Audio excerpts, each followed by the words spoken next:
Bonjour Thomas et Antoine. Bonjour. Attendez. Hop, hop. Bonjour. Ouais. Parfait, j'avais pas le son. On est 4. Il devrait y avoir au moins une personne qui doit nous rejoindre. D'accord, oui, maintenant.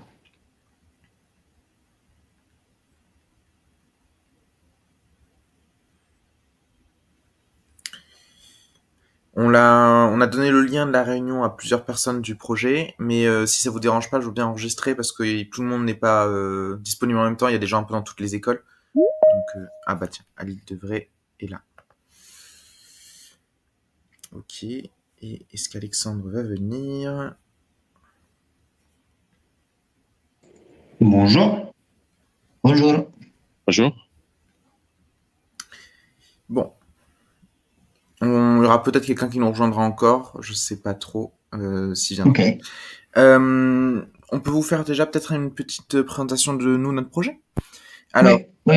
on était venu du coup à votre présentation à l'Estaca, avec la voiture autonome, etc. Et nous, on a l'idée de faire quelque chose d'assez similaire.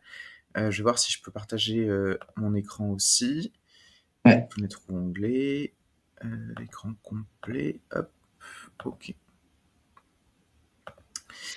Donc là, vous voyez ou pas? Non. D'accord. Ah, oui, ok. Oui. Si, c'est bon? Ça va aller, oui. Ok. Là, on est bien. Ok, parfait. Alors nous, on fait un robot qui va servir à déplacer les planeurs. Je sais pas si vous êtes déjà allé dans des aéroclubs avec des planeurs, donc des avions sans moteur. Ok. Et en général, le problème, c'est que quand ils sont au sol, bah, ils ont pas de moyen de se déplacer, donc faut prendre une voiture, un câble, etc. Et nous, on veut faire un petit robot, un système qui permet de les déplacer de manière autonome. Donc le robot va avoir besoin d'intégrer. Alors en fait, on le fait en deux versions. Hein. On fait une première version qui là est en prototypage et dont on souhaite commercialiser, débuter la commercialisation dans les 2 prochains mois, qui sera juste téléguidé, tout simplement. Hein. C'est un robot radiocommandé. Par contre, on travaille déjà sur l'avenir et le but c'est d'intégrer le plus de capteurs possible pour le rendre le plus autonome possible. Donc déjà un lidar, des caméras avec de la reconnaissance d'image, etc. Ok. Et derrière, on veut qu'il soit sur un aérodrome, qu'il soit capable d'éviter des obstacles comme les autres planeurs, les avions, les voitures, etc. Qu'il soit capable de déterminer des trajets pour se déplacer de point A à un point B. Enfin voilà, de nombreuses fonctionnalités qui sont un peu similaires aux voitures autonomes, avec bon les panneaux en moins, il n'y a pas de route, etc. C'est un peu d'autres systèmes comme ça, mais on retrouve pas mal d'idées de ce que finalement vous nous avez présenté la dernière fois. Ouais, ok. Et donc là, on venait un petit peu voir plus précisément en approfondissant comment fonctionne MATLAB là-dessus, parce que bon, la dernière fois on était deux, les deux mêmes qui sont aujourd'hui dans notre réunion, parce que il y a aussi Thomas Boulan qui est venu aussi, parce qu'on est à l'Estaca et aujourd'hui on a une journée assez libre, en tout cas ce matin. D'accord. Mais les autres sont pas là, donc ils m'ont demandé d'enregistrer, etc.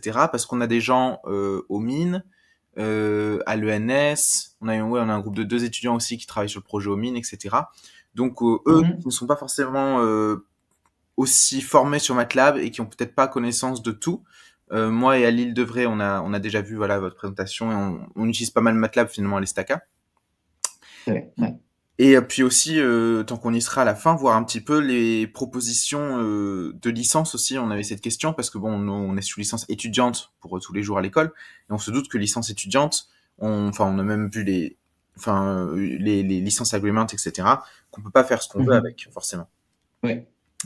Voilà. Ok, oui, on peut voir ces deux choses-là. Oui, et d'abord, juste pour info, quand vous dites aux mines, c'est les mines de Paris. Non, c'est les mines de d'Alès et de Saint-Étienne. Ok. Ah, d'accord, ok, Oui. ok, ok, parfait, Non, c'est parfait, pas les mines parfait. de Paris. Ok, ok, ok. Et Euh, ENS Paris oui, ENS ou Paris, Ulm. Enfin, Ulm. Voilà. Ok, ok, très bien, très bien, très bien. Alors, juste une seconde. Simone, tu avais des questions déjà ou, à ton avis, on voit la partie technique d'abord, la partie des licences, comme tu dois partir avant. Je ne sais pas si. Je pense on peut faire une petite introduction. Bon, Mm. si vous nous avez vu à l'Estaca, je pense qu'on s'est déjà présenté, probablement. Mm. Ça devrait aller de ce point de vue-là. Après, bah, pour tout ce qui est licence, ça dépend un peu. Là, si j'ai bien compris, vous avez une première version Oui, que vous allez c'est ça, commercialiser dans les prochains mois. c'est ça. Mais je me demandais, est-ce que enfin, l'entité a été constituée de votre côté Pas légalement? encore. On veut la constituer au dernier moment, au moment de la commercialisation. C'est ce qu'on nous a conseillé. Par contre, on a une entité D'accord? sous la forme d'une start-up intégrée à l'incubateur de start-up des mines, Saint-Étienne et Alès. Donc on a ça, et puis on est sur d'autres concours de start-up, mais il n'y a pas de forme juridique, il n'y a pas de numéro de SIRET, etc. Ce sera fait au dernier moment. D'accord, ok. Parce que ça, en fait, c'est une question assez importante au niveau des licensing. Mhm. C'est-à-dire là, de toute façon, quand vous travaillez sur le projet, vous avez accès aux licences. Comme vous avez dit, les licences qui sont présentes à l'ESTACA. Ouais.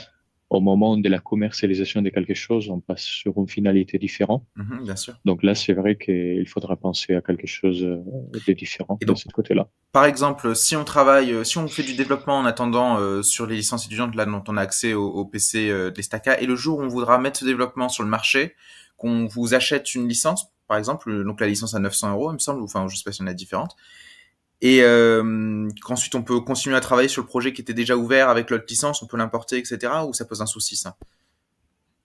Il faudra effectivement, à ce moment-là, avoir des licences commerciales Ouais. qui couvrent un peu la finalité de commercialiser ce Mhm. que vous faites comme produit. Après, des côtés Matworks, nous, on a un programme dédié pour les startups. Oui, ok. Donc, au moment de la constitution légale de votre, je pense que c'est une startup, de ce que je Ouais. comprends, Oui, c'est ça. on pourra vérifier si vous êtes éligible et bah, Ils éventuellement, on montrent. vous expliquera un peu à ce qui consiste. D'accord. C'est exactement ça. Ok. Donc ça, c'est Ok. sur le site, oui, le site internet. Oui, c'est MATLAB Simulink for Startup. Il y a, bah, on a aussi voilà, un commercial bon, dans notre bureau qui pourra vous présenter les Mhm. choses. Voilà, une fois que les choses sont bien définies, et du coup, nous, on remonte les besoins en interne. OK? Ouais, ok. Il y a une personne dédiée à ça et Ouais. en fait, l'idée, c'est justement bah, aider les entreprises qui sont constituées. Mhm. Ils ont une idée de ce type-là dans la conception du produit et le lancement dans les marchés en donnant accès aux produits avec ces programmes-là. Ok, parfait. Il y a OK. certaines exigences à respecter, mais une fois que je pense la startup sera constituée, on pourra les voir ensemble. Oui, mais c'est un peu similaire. Nous, on utilise aussi du coup SolidWorks, et SolidWorks a une manière de Hmm. fonctionner un peu similaire. Ouais. D'accord. Ok. OK, mais c'est quelque chose, oui, qu'on peut voir. Bah, on peut remonter ce besoin en interne, Simone, hein. Ouais. Bien Parce que sûr, du oui, oui. coup, votre objectif, c'est en fait de commercialiser votre produit. Oui, C'est ça. l'objectif, c'est une Ouais. commercialisation. Oui. Ouais. Bon, alors, on verra comment on peut Mhm. voilà, on peut proposer voilà, des options Oui, qui sont adaptées bien à sûr. votre situation. OK? Merci. Parfait, parfait. Après. Est-ce que vous avez... Alors, non, le projet, ça, ah ouais, c'est très intéressant. Et j'avais juste quelques questions parce que là, sur la partie de conception, Mhm. là, j'ai vu ben, un modèle SolidWorks, etc., du coup, Oui. la partie CAD. Et après, l'implémentation à niveau logiciel, aujourd'hui, ou dans le projet, Mhm. se ferait comment? Du Alors, coup, voilà. voilà, quel type d'hardware Bien vous sûr. allez embarquer? Mm. Ah, Alors, bon, aujourd'hui, il n'y a pas de, enfin, il y a très peu d'hardware, hein, c'est juste une carte de contrôle de moteur et du PWM. Quand on en sera à la V2 qui tournera avec MATLAB, on compte marcher sur Raspberry Pi 5. OK, Donc ça va être OK. l'architecture principale et après faire un PCB custom pour intégrer les capteurs et les différentes connectiques, etc., etc. Et cetera. Et puis il y a la carte de contrôle toujours des moteurs qui elle ne bougera pas, qui est une électronique séparée. En fait, on a repris les systèmes des overboard, je sais pas si vous savez, qui étaient à la mode il y a quelques années. Et eux, ils ont l'avantage d'avoir une carte de contrôle, des moteurs et tout un environnement qui fonctionne. Donc on vient flasher la carte et mettre notre programme dedans. Mais voilà. OK. C'est quelle carte? Je sais plus exactement comment elle s'appelle, mais elle tourne sur STM32. Ok, Et ok. voilà, c'est classique. Euh, Est-ce que vous avez participé aussi à la présentation que j'ai fait l'après-midi à l'Estaca Non, sur STM32? on était en cours, nous, pendant cette Voilà, présentation. ok, parce que là, c'était vraiment une deuxième partie qui est sur STM. Mhm. Ok. Du coup, là aussi, je pense on peut faire des choses très intéressantes parce que, encore une fois, là, vous n'avez pas besoin non plus d'écrire du code. Vous pouvez le flasher directement, vous pouvez flasher un modèle Simulink directement sur la carte STM. Ok, c'est pas mal intéressant, mais je pense que, enfin, en fait, la carte STM, faut voir le fonctionnement d'un overboard. Ils sont faits avec deux Oui, moteurs brushless, donc vous avez les oui, câbles AFE, etc., et les alimentations de moteurs brushless, et deux capteurs alors je sais pas comment ils fonctionnent exactement, mais qui captent les angles des pieds, qui sont un peu des ok. gyroscopes et qui captent l'appui. Donc ça, c'est les seuls câbles qui vont sur la carte mère, et nous on réutilise un peu ces câbles pour faire notre truc. Après, dans la carte mère, on peut flasher. Il y a déjà des programmes qui ont été faits en open source Ah, et ok, qui ok. permettent de faire des communications PWM, PMM et serial, je crois. Enfin, il y a de nombreux modes de communication avec cette carte. Ok. Ouais, Donc pour nous, l'avantage c'est qu'on peut juste lui envoyer son signal, qu'il soit ouais, PMM ouais. ou PWM, et le Ok. générer avec l'Arduino. Et l'Arduino, par contre, lui, a la capacité, le Raspberry a la capacité Raspberry. d'avoir des caméras, etc., qui vont être Ok, une ok. capacité intéressante, je pense. Très bien, très bien, très bien, très bien. Très bien. Ok, je vous montre. Ok, c'est clair. Du coup, Raspberry Pi 5 plus une carte STEM avec une connexion beau serial ou d'autres à Ouais. voir. Très bien. Et, euh, et après, il y avait à un moment donné quelque chose concernant ROS. Vous Mhm. avez Alors, pensé d'utiliser aussi ça? c'est ça. Bah nous, quand on a commencé à établir un petit peu le cahier des charges, etc., à voir quelles solutions on pourrait utiliser, on s'est penché Mhm. naturellement vers ROS parce que voilà, avoir des lidars, des caméras, etc., c'est effectivement une architecture qui fonctionne pas mal sur ROS. Donc on a commencé à voir un peu ce que c'était. Après, on a vu que c'était compliqué et que bah nous, l'avantage, c'est qu'on connaît bien MATLAB parce que ça fait quand même quelques années qu'on l'utilise Ouais, à l'école et qu'on a vu votre présentation et même un petit peu sur Internet et que effectivement, faire une fusion des deux, ça semblait avec Simulink être quand même quelque chose ouais. de plutôt puissant et plutôt efficace. Oui. Alors, moi, je vais vous montrer aussi d'autres choses sur MATLAB et ROS, Simulink et ROS et tout ça. Après, vous n'avez pas forcément besoin d'utiliser ROS. Oui, bah C'est ça que je c'est même dis. une bonne nouvelle parce que ROS c'est finalement assez compliqué, il est lourd, il faut télécharger Linux, etc. Exactement, Et si on peut même exactement. pas l'utiliser, c'est parfait. Bah, vous allez utiliser Raspberry Pi 5. Après, du coup, il y a ROS 2 qui est compatible, mais voilà, il faut voir parce que vous comptez utiliser ROS 1 ou ROS 2 ou vous savez pas Pour encore. l'instant, c'est pas encore. Mais Ok, ok, ok. Bon, du coup, théoriquement, à voir si vous avez besoin d'utiliser ROS. mhm. Ça peut être utile, mais ça va alourdir un peu voilà, vos process. Surtout si vous arrivez bien à définir tout ce que vous voulez faire dans un modèle, et après vous pouvez juste flasher ce modèle sans même pas besoin de Ouais. passer par ROS. OK? De toute façon, Et je vous montre. il génère du C. Au final, le MATLAB. Bah, encore mieux, oui, il génère du C et il compile automatiquement Mm. ce C. Alors, vous pouvez choisir, soit vous générez juste du C et après vous l'intégrez dans votre workflow, soit vous pouvez vraiment générer des exécutables, du coup, Ouais. des points ELF Mm. pour Raspberry. Et là, le process est indépendant. Du coup, Ouais. il est déjà compilé, vous pouvez juste le lancer. Mm. OK? Du coup, ce sont c'est deux choses, je pense que je peux vous les montrer. Et, ok, alors, j'ouvre juste un modèle comme ça. Du coup, pour la partie contrôle moteur, du coup, vous n'allez pas Mm. modifier grand-chose sur la Non, carte, vous allez juste utiliser les input-output, c'est ça. On plus ou moins. devrait s'en Ok, suffire. Et puis sinon, le code existe déjà, il est déjà en open source, donc on pourra le modifier aussi ouais. par là. Ok, ok, ok. Alors, je vérifie la séminaire STM32. Ah, justement, j'avais fait ce modèle-là. Voilà. Malheureusement, je n'ai pas un Raspberry avec moi, mais bientôt je vais l'avoir. Alors, je partage mon écran.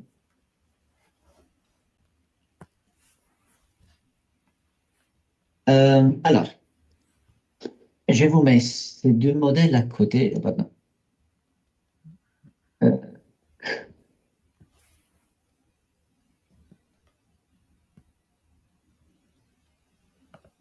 OK.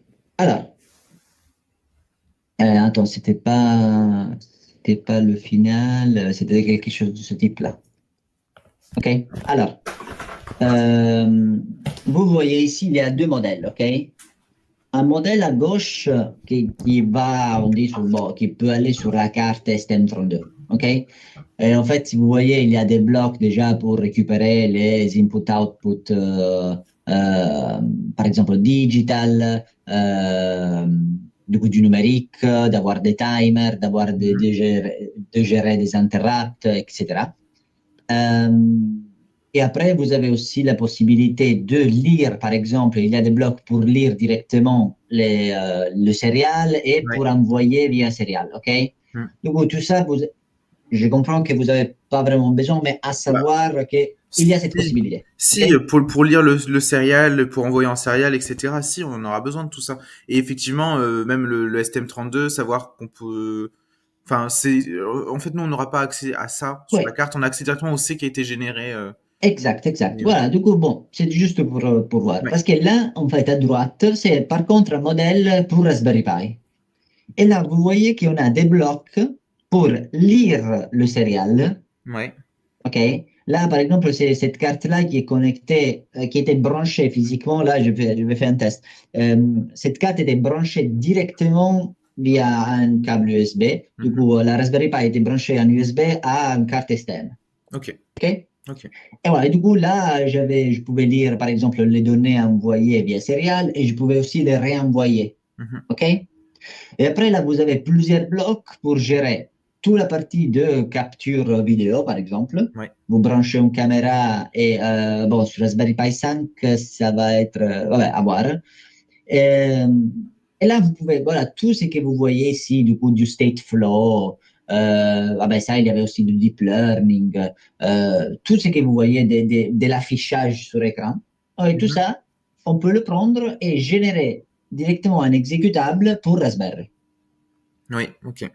OK? Donc, juste, Ouais, par exemple, quand vous dites il y avait du deep learning ou je sais pas, par exemple, pour les images, c'est ça, oui, dans le module. oui. Ça a été fait, c'est un modèle qui a été fait avec MATLAB ou c'est un modèle un peu externe? Alors, ça, c'est un modèle.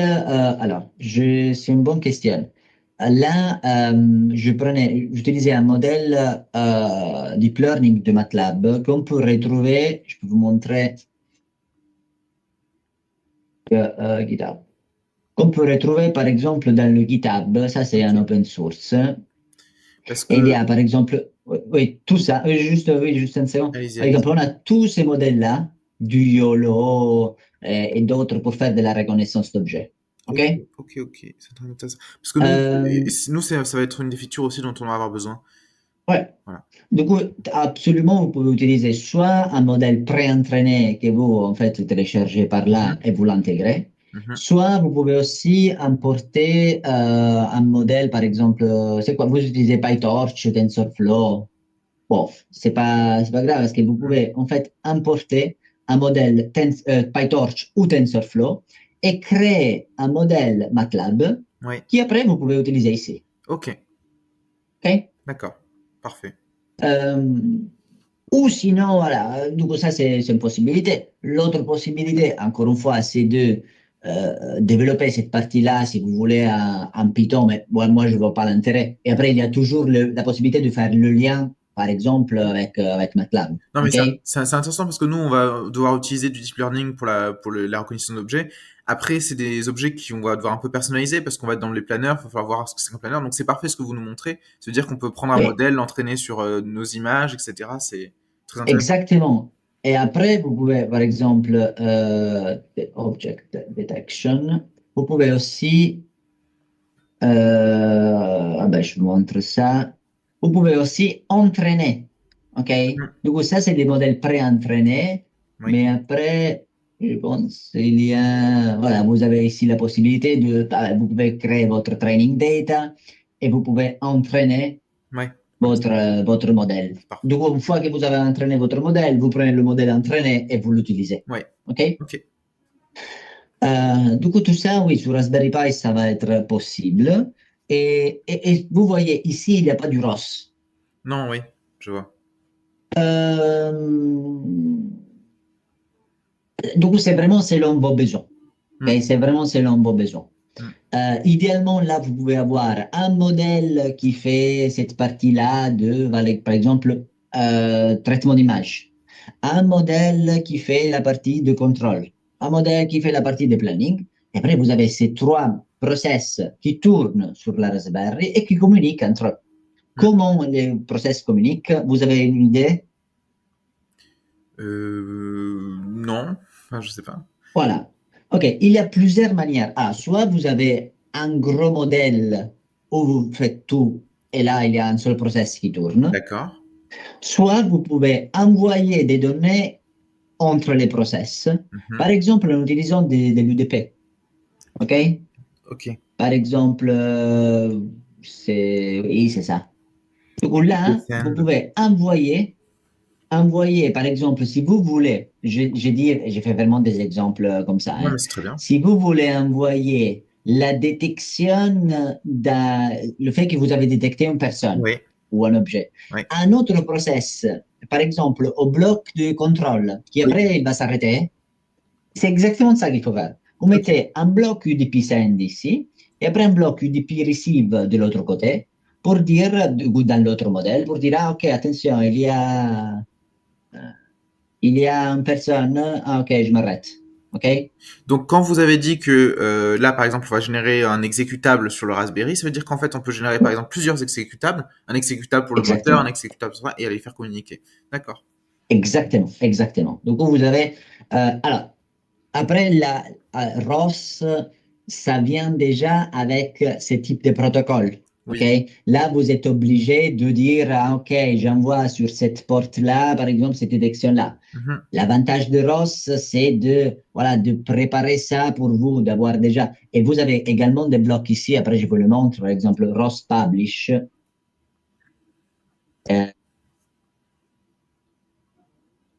qui vont faire exactement la même chose. Alors, voilà, des choses comme ça, par exemple, vous pouvez également rajouter des choses comme ça, du coup, ROS Publish pour envoyer et ROS Subscribe, voilà, pour récupérer l'information. Moi, je mets les deux à côté, OK? Oui. Oui, oui, tout à fait. Comme ça vous pouvez voir.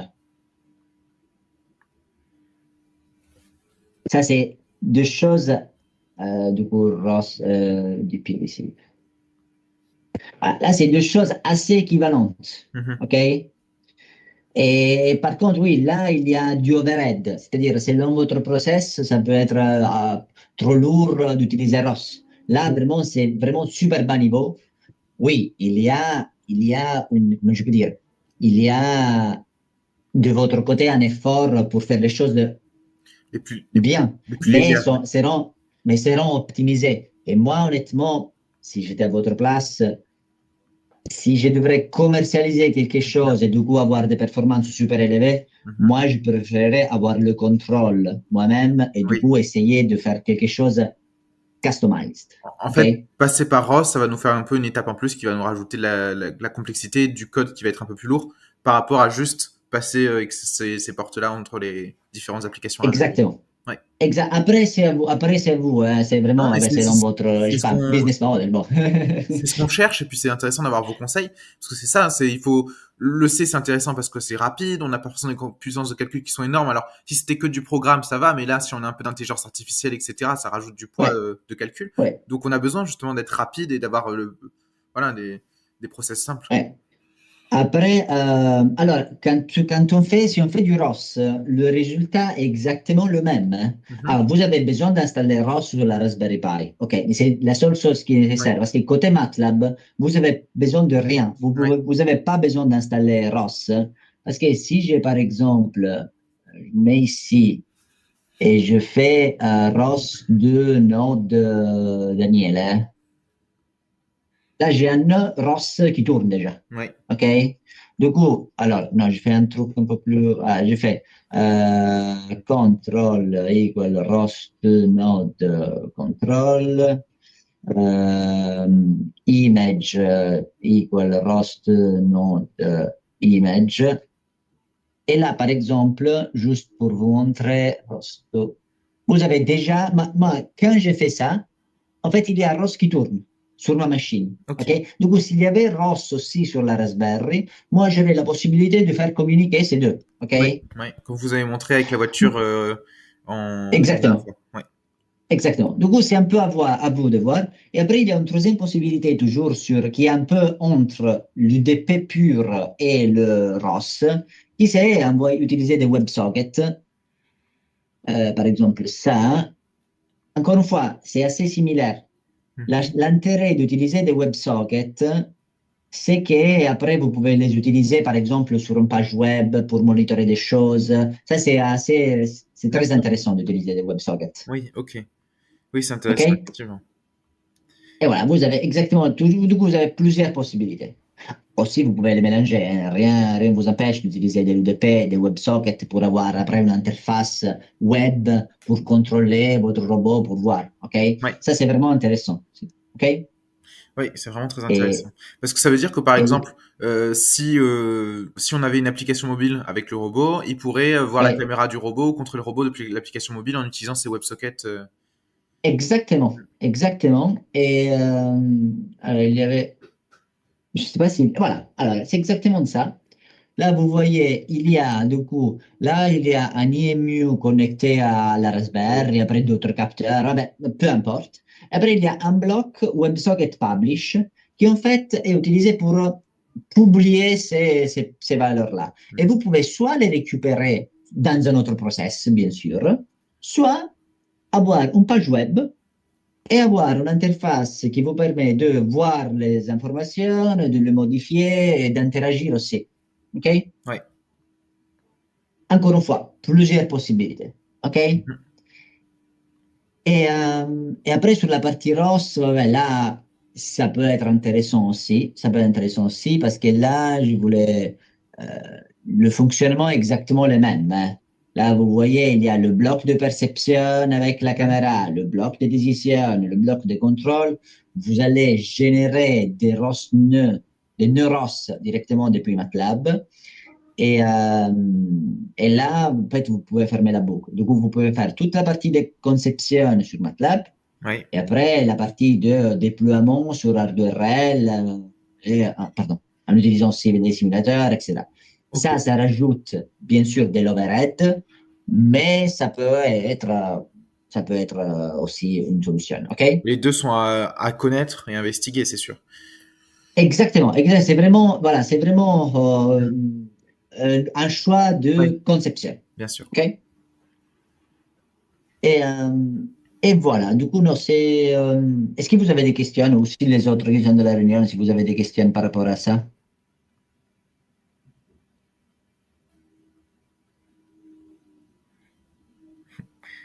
Non, non, Non? c'est assez OK. clair. C'est OK. assez clair. Moi aussi, du coup, pour la simulation, la dernière fois, vous avez montré la simulation qui était avec Roadrunner, je crois. Donc Oui. ça, par Oui. exemple, enfin, c'était plutôt pour les voitures, etc. Mais le principe, ça tourne avec ROS ou juste avec ce que vous avez montré en faisant enfin, en communiquant juste dans le Raspberry, ça marche aussi, pas besoin de passer par ROS. Alors, là, Roadrunner, imaginez que c'est vraiment une fenêtre virtuelle. Oui. Là, je peux l'ouvrir. C'est une fenêtre virtuelle. Ah, OK. Simone nous quitte. Merci, Merci Simone. beaucoup. Merci beaucoup. Là, du coup, c'est une fenêtre. Imaginez, bon, ça, j'ouvre ça qui c'est simple. C'est une fenêtre virtuelle. Ouais. Là, vous allez avoir vos robots éventuellement. Là, je vais rajouter, par exemple, voilà, Une je vais voiture. rajouter ça. Imaginez que c'est votre robot. Ouais. OK? Et là, une fois que si vous donnez des coordonnées X, Y dans la scène, le robot va se déplacer. Ouais. Du coup, peu importe si c'est du ROS derrière, peu importe si c'est Raspberry Pi, peu importe si c'est D'accord. sur votre machine, peu importe si vous n'avez même pas de hardware. Parce que c'est, en fait, lui, il s'attend deux valeurs, Ouais. trois, X, Y et le cap. Ouais. Et après, c'est vraiment à vous. Mais c'est quelque chose, bien sûr, que vous pouvez intégrer. Et là, si vous avez déjà le modèle 3D sur SolidWorks, vous pouvez Mhm. l'exporter et l'importer ici. Et la chose intéressante, par contre, moi j'ai une question pour vous. Mhm. Euh, Parce que j'ai vu le modèle SolidWorks, du coup le CAD. Oui. Est-ce que vous savez que vous pouvez l'importer dans MATLAB Oui, pour... Vous vous, l'aviez dit, ouais, je oui, vous crois. l'avez montré Ok, la voilà. dernière fois à la réunion. Mais on veut bien le Hmm. revoir. En plus, ça permettra à ceux qui n'étaient pas là Ouais, de voir comment on fait. SolidWorks, import... voilà. Voilà. Alors, euh, c'est quoi là? Alors, je pense... ok, je pense de... Ok, je peux faire ça. Je pense. Alors, attendez, hein, je vais vous montrer. Parce que c'est bien de dire, mais en fait, c'est beaucoup mieux de montrer. Oui, exactement. Du coup, là, j'ai pris un modèle. Alors, oui, je pense que c'est. Ah, c'est bon, c'est bon. Alors, là, j'ai pris. Par contre, est-ce que ça va marcher? Bon, je vais voir, je vais voir. Parce que le truc, c'est.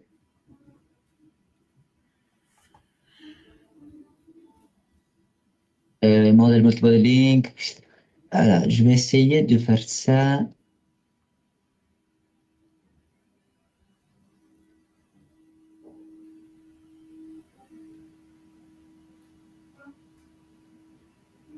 Base, robot.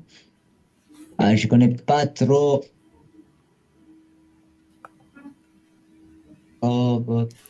Sinon, j'ai d'autres exemples, en tout cas. Support.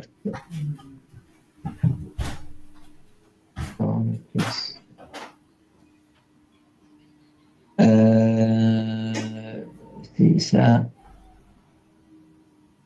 Après, je pense que j'ai pas SolidWorks sur ma machine. Hein. Faut avoir. Oui, j'ai pas SolidWorks sur la machine. Je vois ce que je peux faire.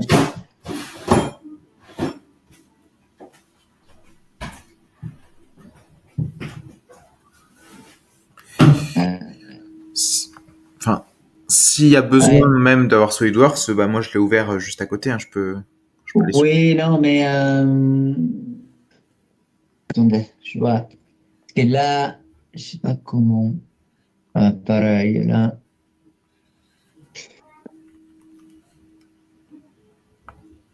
Tu aussi des assembly geometries.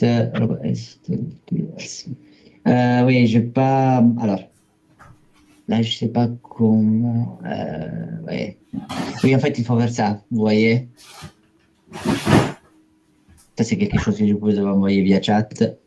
En fait, il faut avoir SolidWorks et activer un add-on. OK? Et Ok. après, vous pouvez l'exporter pour Simscape Multibody. Ok, ouais, Simscape Multi. OK? Mais il me semble qu'il faut lui associer des repères, non? Alors, en fait, ça, c'est une fois que vous importez, je peux vous montrer peut-être. Alors, je vous montre un autre exemple.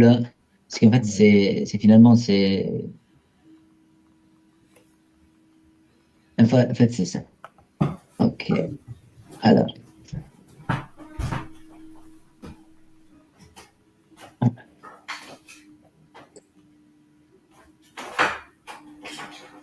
Ah, voilà, voilà, voilà. OK.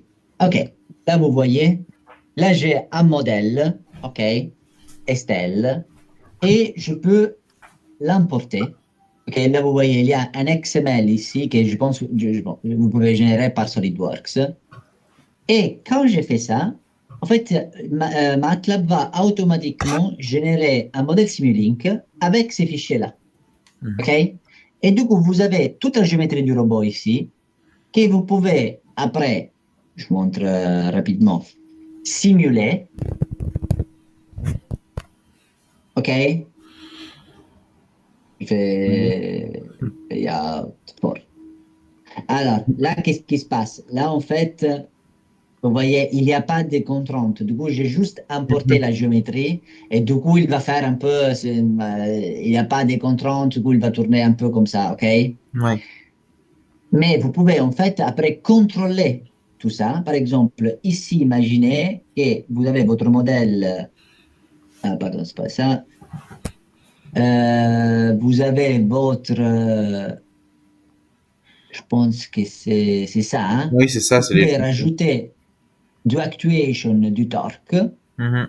OK? Et là, torque Z, je sais pas. Et là, en fait, après, vous pouvez donner des inputs. OK? Ouais. Du coup, vous avez vraiment une simulation physique de ce qui se passe. OK? Et je pense que vous avez aussi des exemples sur SM Import avec, avec robot mobile. C'est, je ne sais pas ah, ben vous avez ça. Non, il n'y a pas d'exemple de robot mobile. Mais par exemple, ah, ben, il y a des humanoïdes, du coup, des choses extrêmement compliquées. Ouais. OK? Et vous avez vraiment la possibilité, par exemple, si j'ai fait ça, juste pour vous montrer un exemple plus complexe, pardon.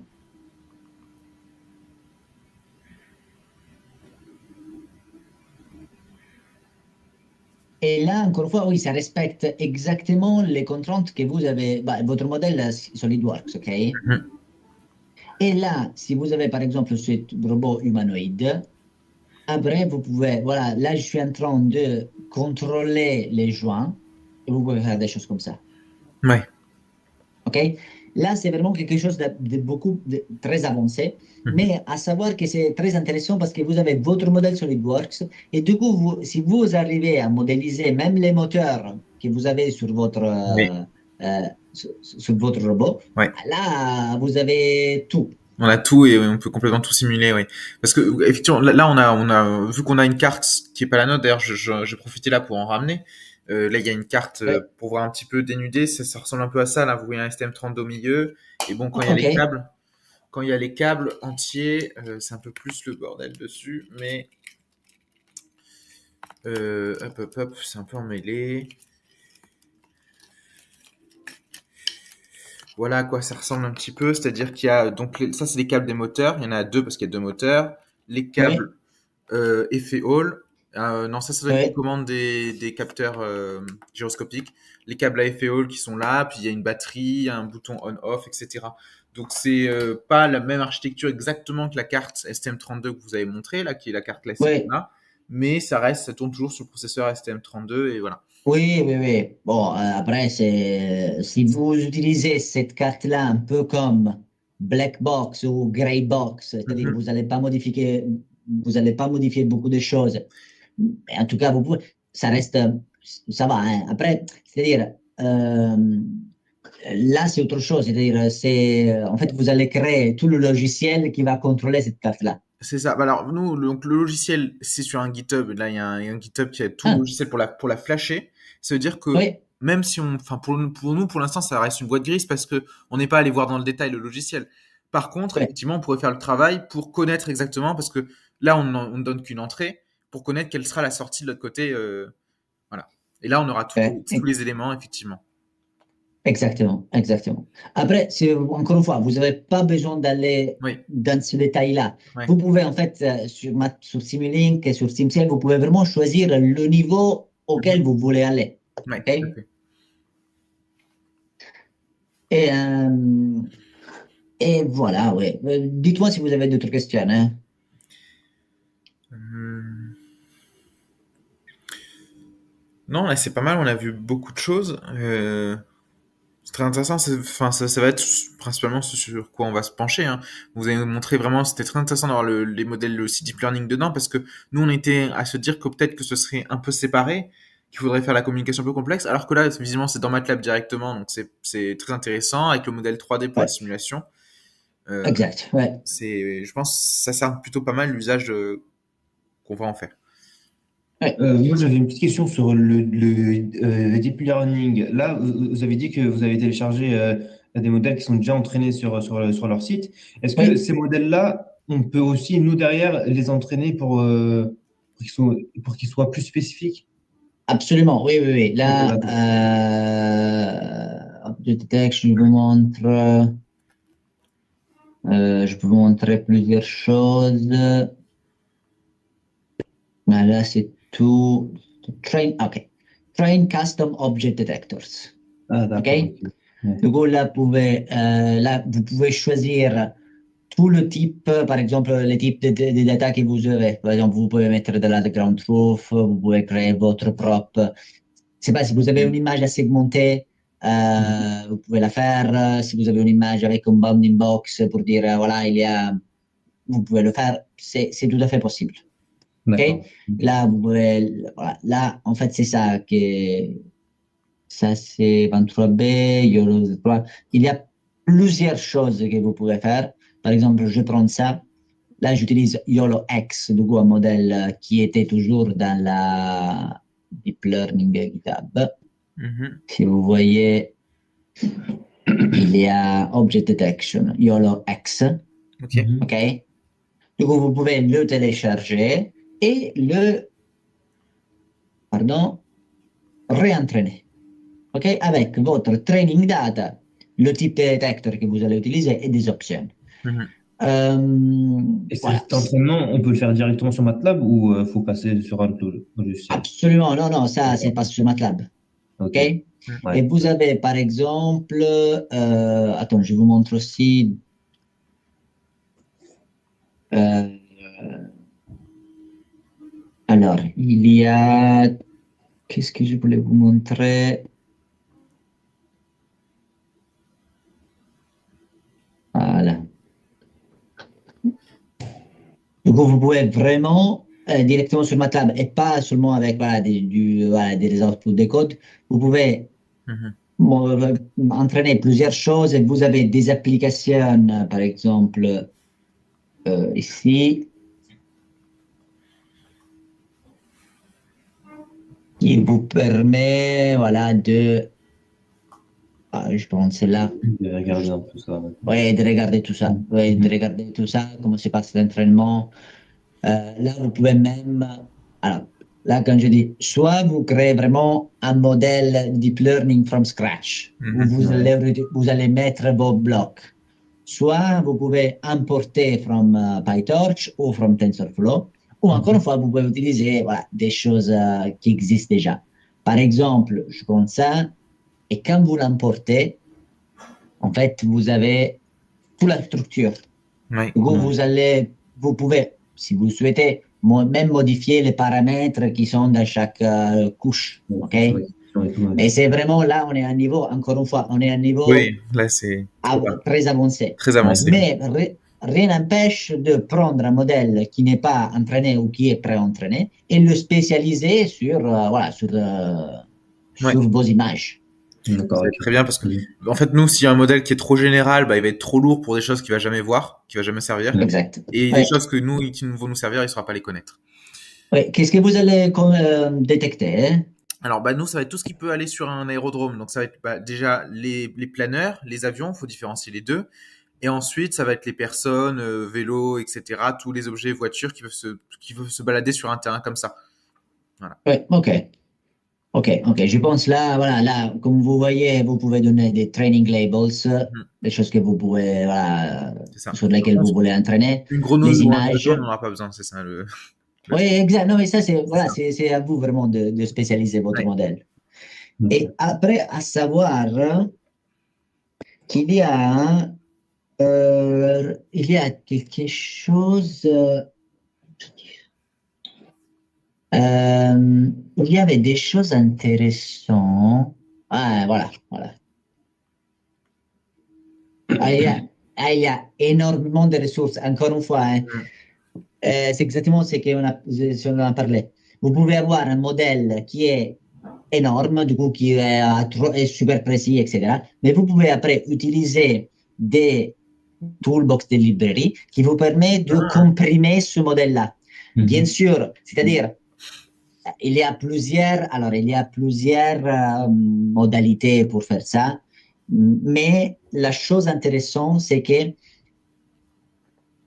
quand vous utilisez ces outils-là, par exemple, pour comprimer un modèle, vous avez toujours la qualité du modèle pas compressé et la qualité du modèle compressé. Du coup, vous pouvez voir si ça suffit pour vos exemples. Ouais, ouais. Ok.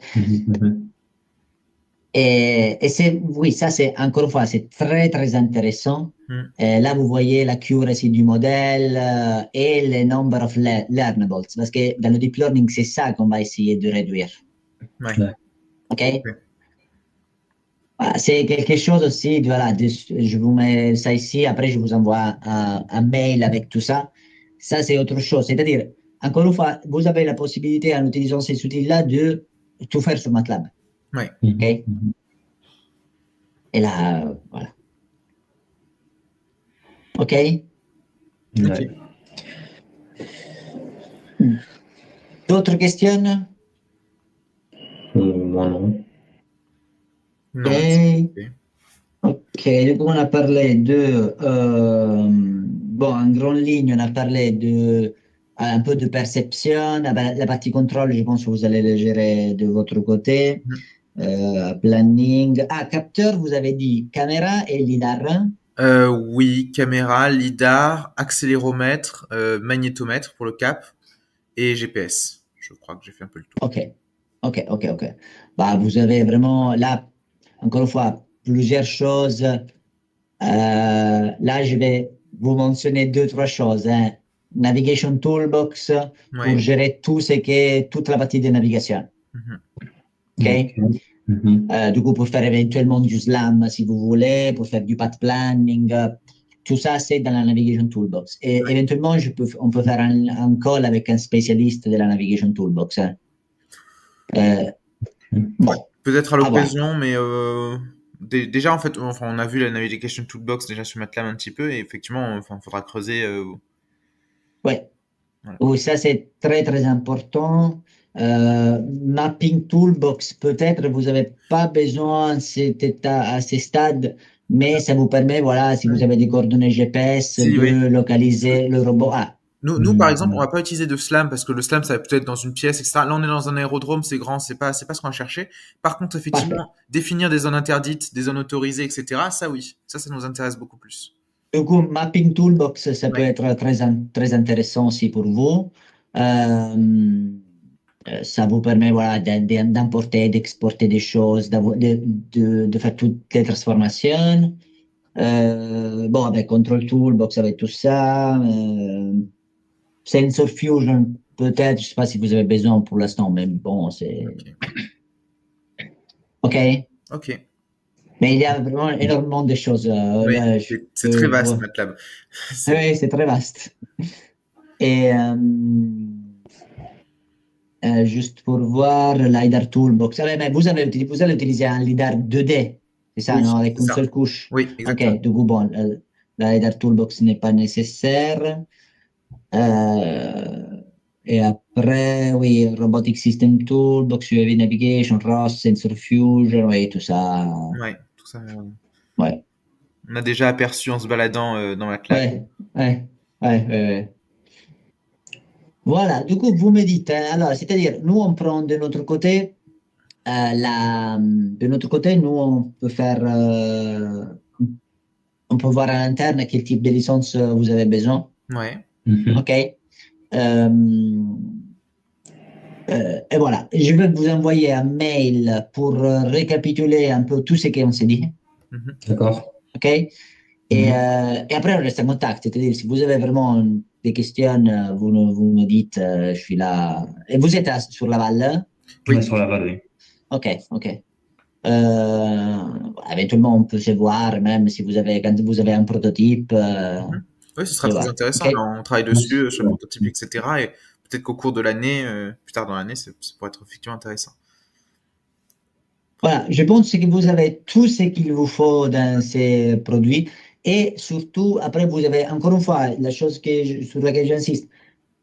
Si, comme vous travaillez aussi avec des équipes là, au mine, à l'ENS, si eux, ils veulent pas se former à MATLAB ou ils sont à l'aise avec d'autres langages type Python, etc., c'est pas grave. C'est-à-dire, vous n'avez pas besoin de choisir l'un ou l'autre. Ouais. OK? S'ils veulent développer leur algorithme de détection d'objets sur Python avec PyTorch, des choses comme ça, après, la communication avec MATLAB, c'est toujours possible. OK? Du coup, gardez ça en tête parce que c'est quelque chose sur lequel voilà, nous, on insiste, même il y a énormément d'exemples aussi sur cette partie-là. C'est-à-dire, bien sûr, moi, je conseillerais de tout faire sur MATLAB. Ouais, bah, au moins, Par contre, encore une fois, tout sur la même plateforme, c'est. exact, mais vous n'avez pas besoin de choisir parce que vous pouvez toujours importer du code Python et il y a cette communication qui existe. OK? Du coup, et si aussi vos collègues ah, là, on n'a pas enregistré, je pense. On n'a pas déclenché l'enregistrement. Moi, j'en ai un perso sur notre page là. Ah, OK. OK. Ah, OK, très bien. Parce que je savais pas si on pouvait enregistrer directement dans Teams. OK. Du coup, là, c'est-à-dire, vous voyez et vous me dites, aussi si on veut faire un point avec vos collègues de l'ENS ou de mine, on peut le faire. Ouais. Et voilà, OK? OK, parfait. Et nous, on vous tient au courant sur la partie des licences. Ouais, ce sera très bien. Merci OK, beaucoup. parfait. OK? Merci beaucoup. Parfait. Merci de votre temps. Merci de tout ça. Parfait. Merci beaucoup, monsieur. Je vais vous faire un mail de récap, OK? Merci beaucoup. D'accord, ouais, c'est parfait. Merci beaucoup. Bon courage. Merci, au revoir. Au revoir. Bye.